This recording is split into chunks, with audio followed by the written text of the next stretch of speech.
That's what Dwyane and I have talked about a lot, the last several months last year. And we almost were able to get a do-over, and you spend so much time together over the years and a lot of different places in our careers. There's success and, sometimes, if you're just going along that journey, you're focused on things from your lens, and I think that's probably what we both fell into.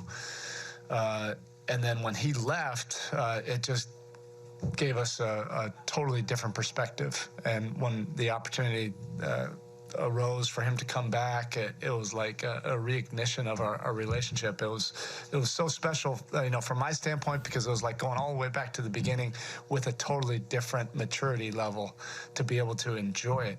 I really enjoyed last year, every single minute of being able to work with him and coach him and enjoy that relationship with a much deeper perspective and sense of gratitude. I love that word that he used.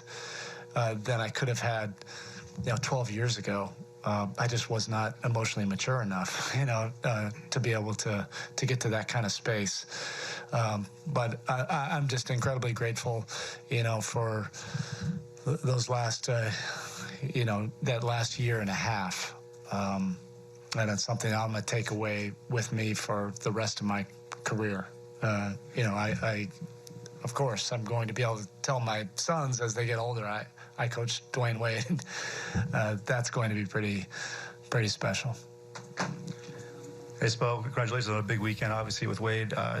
You're in the pamphlet last night at the celebration. In the letter you wrote, you mentioned the unseen hours early in your career together.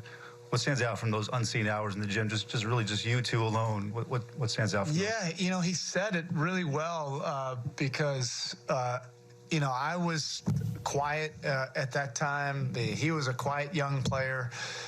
It didn't take very long to realize, whoa, this is a much bigger responsibility than probably Stan even realized, that he was putting on a young assistant, to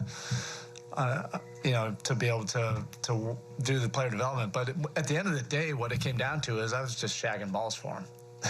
And he was an ambitious, fierce competitor and a young player who wanted to stake his claim on this league. So he was very willing to put in the time, behind the scenes when no one was watching. And that's how you develop those relationships, when there's no pressure, there's no cameras, there's no storylines to it. Nobody knew who I was. And those are beautiful moments that I'll treasure. Even finishing a workout and you're just hanging out in a gym and no one else is there and you're just talking shop. But again, like as you fast forward, then the discussions then are, so much more basic than they were the last 2 years. We're talking about family, being fathers, raising children, and advice, both ways, things that, we're both curious about life. That is gold. And I treasure that opportunity to have that, at the end of his career. Erik, what's it about this place and the way you play here? Even tonight, you come out, you hit the first 4 threes. Everyone feels great, seemingly, except for the rare blips here.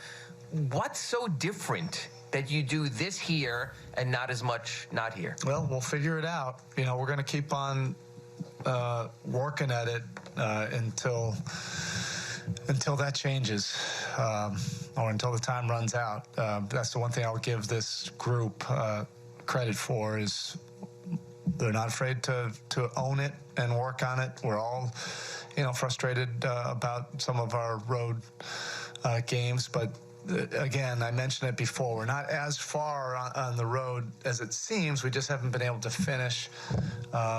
We've had some brilliant finishes here in front of our fans, but we've had a lot of those road games where we've been up in the fourth quarter and we just need to figure it out, how to get that over the top.